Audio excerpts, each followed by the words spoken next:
नमस्कार, जय माता जी की। कैसे हो आप सब? मैं हूँ वर्षा राठौर और स्वागत है आपका मेरे चैनल बाई सारी रसोई में। और ये देखिए क्या गोल्डन ब्राउन गुजिया है।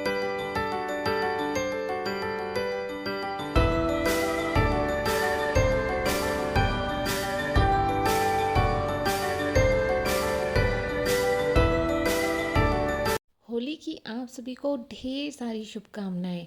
होली के त्यौहार पे अगर गुजिया नहीं खाई तो त्यौहार थोड़ा फीका फीका सा ही लगता है।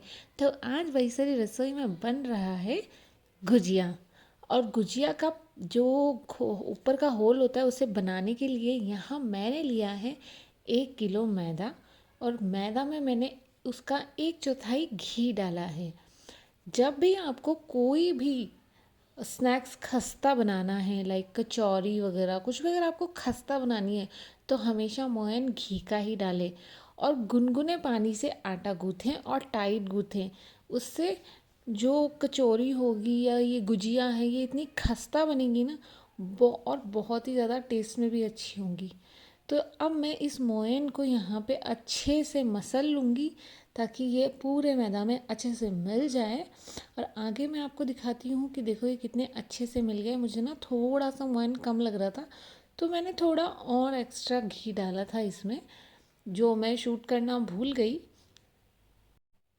जब भी कोई ट्रेडिशनल मिठाई मैं बनाती हूँ तो ना मेरे दिमाग में एक चीज़ हमेशा आती है कि कौन था जिसने ये मिठाइयाँ बनाई थी, किसने इतना दिमाग लगाया था कि कौन सी चीज़ में क्या मिलाना है। तो यहाँ पे ये देखो मोयन एकदम बढ़िया हो गया है। और मोयन चेक करने का एक ही तरीका है, इस तरीके से आटे को हाथ में लें। अगर वो इजीली बाइंड हो रहा है तो मतलब कि आपका मोयन एकदम सही डला है। अब हम इसका डो बनाएंगे।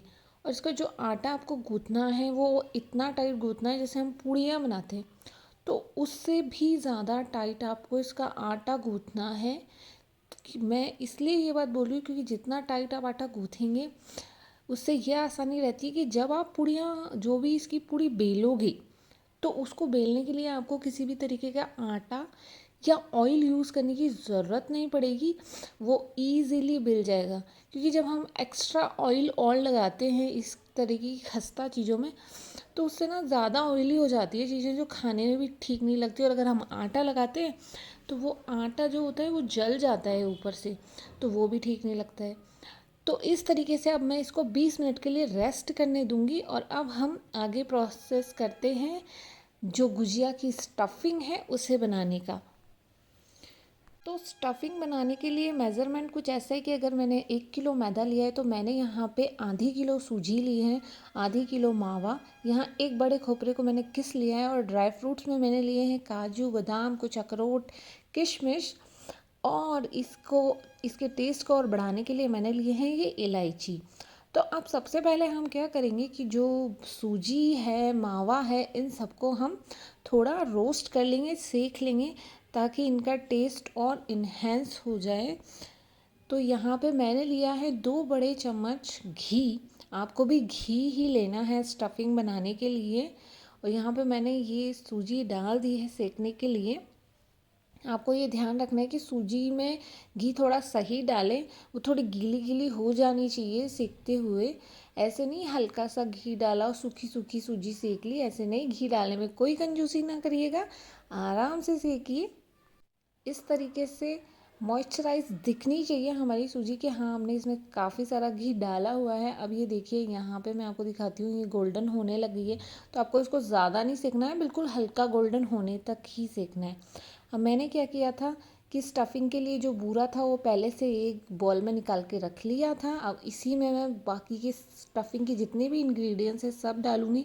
अब यहाँ पे मैं ये ड्राई फ्रूट्स को भी थोड़ा सा रोस्ट कर लेती हूँ, ताकि इनकी जो फ्रेग्रेंस होती है, जो इनका ऑयल होता है, वो एक्सेस हो जाए। तो इसे भी हम उसी बॉल में डाल लेते हैं थोड़ा सा सेक के। अब बारी आती है मावे की। तो मावे को आपको बिल्कुल लो फ्लेम पे धीरे धीरे सेकना है और ज़्यादा गोल्डन नहीं करना है, बस ऐसा कि वो कढ़ाई छोड़ने लग जाए, इस तरीके का हो जाए, इतना ही आपको सेकना है मावे को।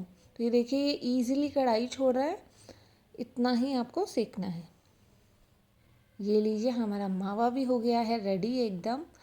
और ये मैंने गैस ऑफ कर दी है। अगर आप भी मेरी तरह थक गए हैं तो किचन के प्लेटफॉर्म पर बैठ कर के आराम से बनाइए क्योंकि कई बार थोड़ा सा थक ही जाते हैं हम, पहले से ही बहुत सारा काम होता है और ये थोड़ा सा टाइम टेकिंग तो है ही।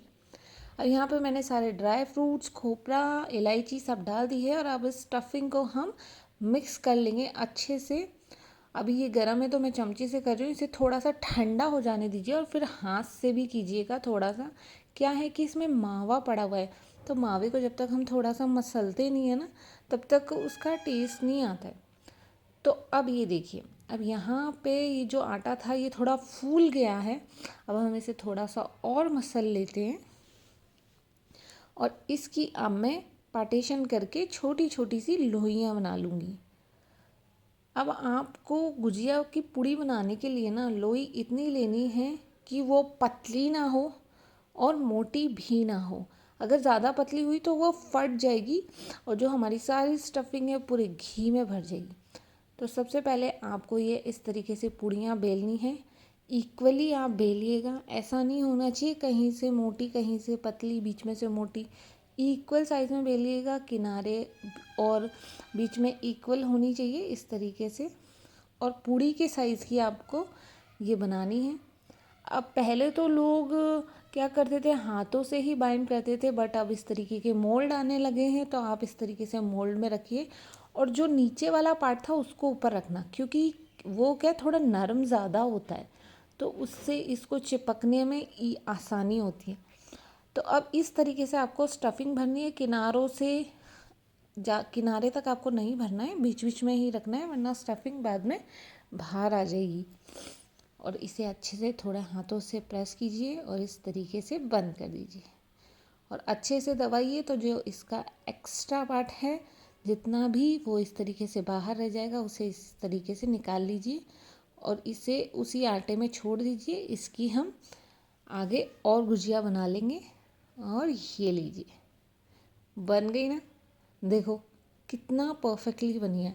मोल्ड में बनाने का एक फ़ायदा ये है कि आप जल्दी बन जाती है ये चीज़ें और दूसरा साइज़ इक्वल ही आता है सबका। अब यहाँ पे लीजिए आप देसी घी और उसमें ये सारी गुजिया आराम से तलिए। और गुजिया तलते वक्त फ्लेम आप मीडियम रखना या बिल्कुल लो फ्लेम रखना, आराम आराम से तलिए, कोई दिक्कत नहीं है। एक तरफ से गोल्डन होने के बाद में इसे पलट लीजिए और दूसरी तरफ से भी गोल्डन होने तक सेकिए। इस तरीके से ये फूल गई हैं तो पलटने में थोड़ी सी दिक्कत हो रही थी मुझे। और ये देखिए एकदम परफेक्ट कलर आया है। इसे आराम से इसका एक्स्ट्रा ऑयल निकाल करके और एक टिश्यू पेपर या बटर पेपर पे इन्हें निकाल लीजिए। ये लीजिए, ये देखो बढ़िया है ना, फटी भी नहीं है। देखा, बहुत आसान है, इतना मुश्किल नहीं है। इसी तरीके से आप सारी गुजिया बना लीजिए। ये देखिए मैंने भी सारी गुजिया बना ली है, इतना मुश्किल नहीं है। अगर आपके पास इंग्रेडिएंट्स है तो आप आसानी से सब कुछ बना पाएंगे। कैसी लगी आपको आज की मेरी वीडियो? अगर अच्छी लगी हो तो प्लीज़ इसे लाइक करना, कमेंट करना, शेयर करना और अगर अभी तक मेरे चैनल को आपने सब्सक्राइब नहीं किया है तो सब्सक्राइब भी कर लीजिएगा। Thanks for watching.